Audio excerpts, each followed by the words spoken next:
এবার আপনাদের দেখাচ্ছি। এই যে দেখেন কতটা স্টিকি, এই যে দেখেন বাজার থেকে কিনেও কিন্তু এরকম স্টিকি পাবেন না।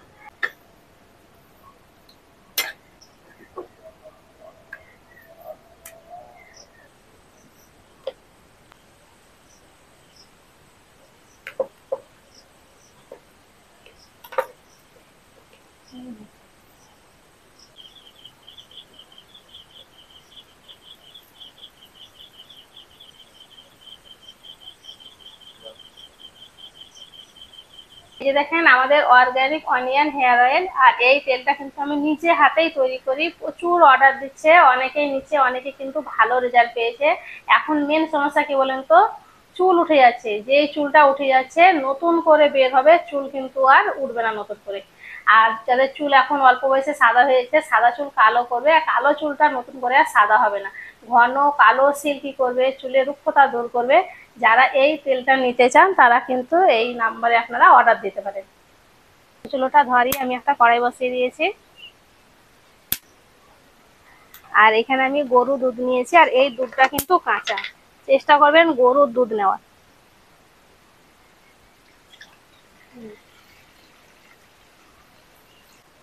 এখানে আমি 2 কিলো দুধ নিয়েছি।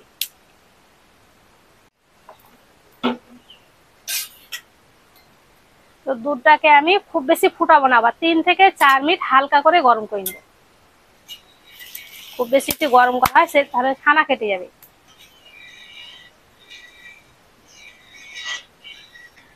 দুধটাকে আমি 3 থেকে 4 মিনিট জাল করে নিয়েছি, আর এখন কিন্তু হালকা গরম আছে, এইরকমই গরম চাই। আর এখানে আমি একটু ভিনিগার নিয়েছি, ওই 4 চামচ মতন, একটু পানি দিয়ে দিই।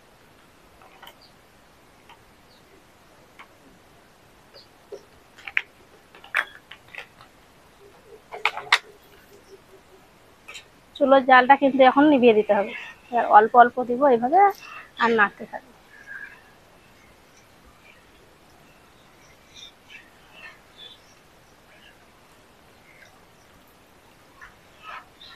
চুলো থেকে নামিয়ে নিচ্ছি।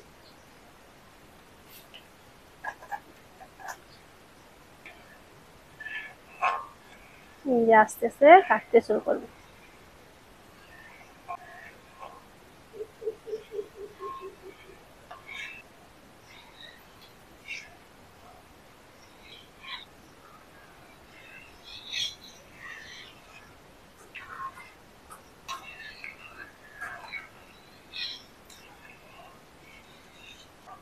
এই যে দেখেন আস্তে আস্তে পুরোটা পানি একদম এই যে ঘিয়া কালার হয়ে গেল, দুধটা পুরোপুরি এখন কেটে গেছে।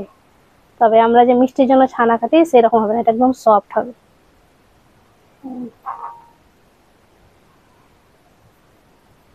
এখন একটা ছাকনাতে উঠিয়ে নিব।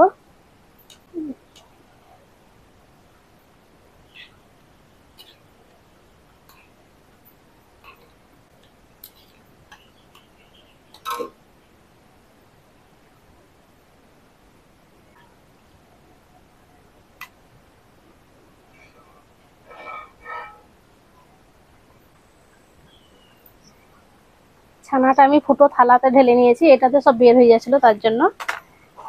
এই যে এবার এইভাবে চিপে চিপে বাকি যে দুধটা আছে সম্পূর্ণ বের করে নিতে হবে।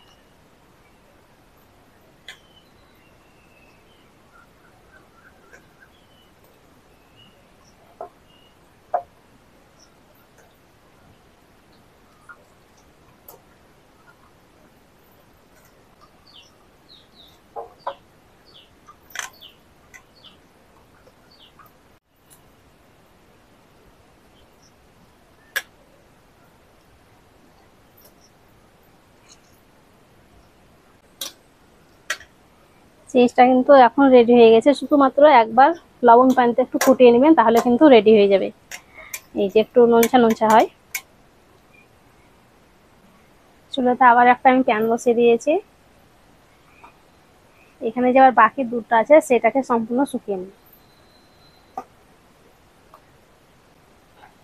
আর 1 চিমটে লবণ দিয়ে দিচ্ছি, সামান্য একটু।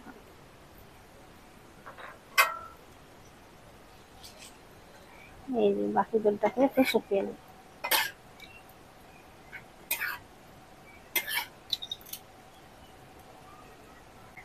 ছানা থেকে দেখেন কত পানি বের হচ্ছে। এগুলো সব ভালো করে শুকিয়ে নিতে হবে, তাহলে একদম পুরোপুরি বাজারের মতন একদম শক্ত হবে, চিজটা ভালো হবে। আর এইভাবে অনবরত নাড়তে হবে, তলায় লেগে আবার না যায়।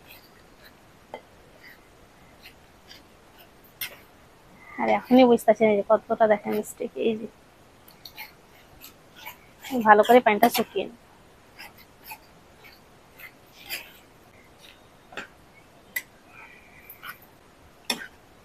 এই যে দেখেন কত সুন্দর এখন থেকে। এবার আপনাদের দেখাচ্ছি, এই যে দেখেন কতটা স্টিকি। এই যে দেখেন, বাজার থেকে কিনেও কিন্তু এরকম স্টিকি পাবেন না। আর আমাদের এখানে তো বাজারে পাওয়াই যায় না, অর্ডার দিয়ে বলে বলে তবুও এনে দিচ্ছে না। এই যে পুরোপুরি ভালো করে এটাকে শুকিয়ে নিতে হবে এইভাবে। এই যে সম্পূর্ণ এখন আমি পানিটাকে শুকিয়ে নিয়েছি।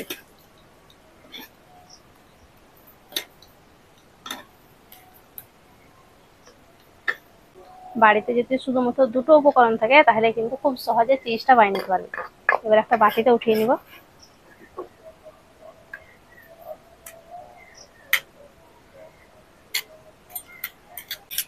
এবার এটাকে ভালো করে ঠান্ডা করে নিব, তারপর আপনাদেরকে দেখাচ্ছি। এখানে তো ফ্রিজ নেই, ফ্রিজে রাখলে পরে বেশি ভালো হয়। ফ্রিজে যদি 2-3 ঘন্টা নর্মাল ফ্রিজে রেখে দেন তাহলে দেখবেন ভালো হবে। কিন্তু এখানে যেমনই ঠান্ডা হচ্ছে সেটা আপনাদেরকে দেখাবো, ফ্রিজে রাখবো না।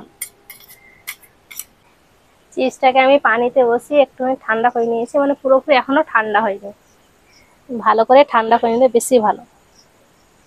এবার উঠিয়ে নেব, ঠান্ডা হলে খুব সহজে উঠে যাবে। এখন দেখেন চিজটা কত সুন্দর, পুরোপুরি ঠান্ডা হলে আরো বেশি ভালো হবে। কেটে নিচ্ছি।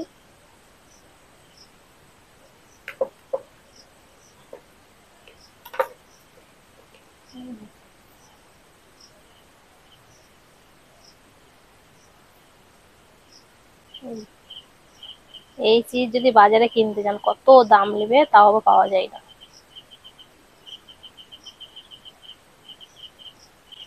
এবার চিজটা কেমন হয়েছে আপনাদেরকে দেখাবো, তার জন্য চুলাতে একটা আমি প্যান বসিয়ে দিয়েছি। এবার একটা পরোটা দিয়ে দিচ্ছি। পরোটাটা একটু গরম করব। অর্ধেক চিজটা আমি গ্রেট করে দিচ্ছি, দেখি হয় কিনা। বেশি শক্ত হয়নি তো, ফ্রিজে রাখলে শক্ত হয়। যেমন হয় দেখাচ্ছি এখানে।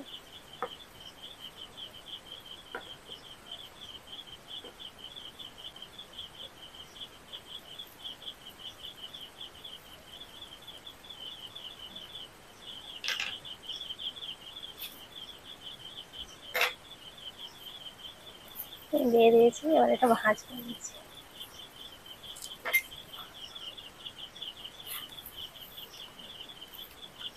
এই চিজটা রুটি, পরোটা, তারপরে পিৎজা, যে কোনো জিনিস আপনারা খেয়ে দেখবেন, এটা কিন্তু দারুণ। পরোটাটা আমি সেঁকে নিয়েছি, গরম হয়ে আছে। এই যে দেখেন,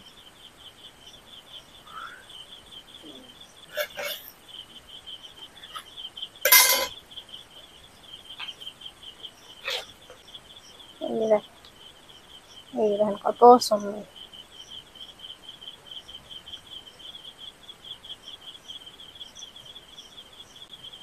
যত টানবো ততই বড় হবে। তাহলে দেখলেন তো বাড়িতে কত সহজে, খুবই সহজ ভাবে আপনার খুব কম খরচায় মজাদার চিজ বানিয়ে নিতে পারবেন। এই যে হাতে যদি মাত্র 10 মিনিট সময় থাকে তাহলে ঝটপট বানিয়ে নিতে পারবেন, এত সুন্দর। বাজার থেকে আর কড়া দাম দিয়ে আপনাকে কিনে খেতে হবে না, আর অপেক্ষাও করতে হবে না, ঝটপট বাড়িতেই বানিয়ে নিতে পারবেন। আশা করছি আজকের এই চিজের রেসিপি আপনাদের অনেক ভালো লেগেছে। ভালো লেগে থাকলে প্লিজ লাইক, কমেন্ট, শেয়ার করবেন, আর আমার চ্যানেলটি অবশ্যই সাবস্ক্রাইব করবেন। সবাই ভালো থাকবেন, সুস্থ থাকবেন, ধন্যবাদ। আর এখন পুজোর সময়তে তো ছেলেপিলে সবাই বাড়িতে আছে ছুটির সময়, তো এইভাবে চিজ বানিয়ে চিজের যে কোনো জিনিস আপনারা খুব সহজে বানিয়ে নিতে পারবেন। বাচ্চারা দেখবেন খুব মজা করেই খাবে, বিশেষ করে পিজাতে তো বেশি ভালো লাগে এটা।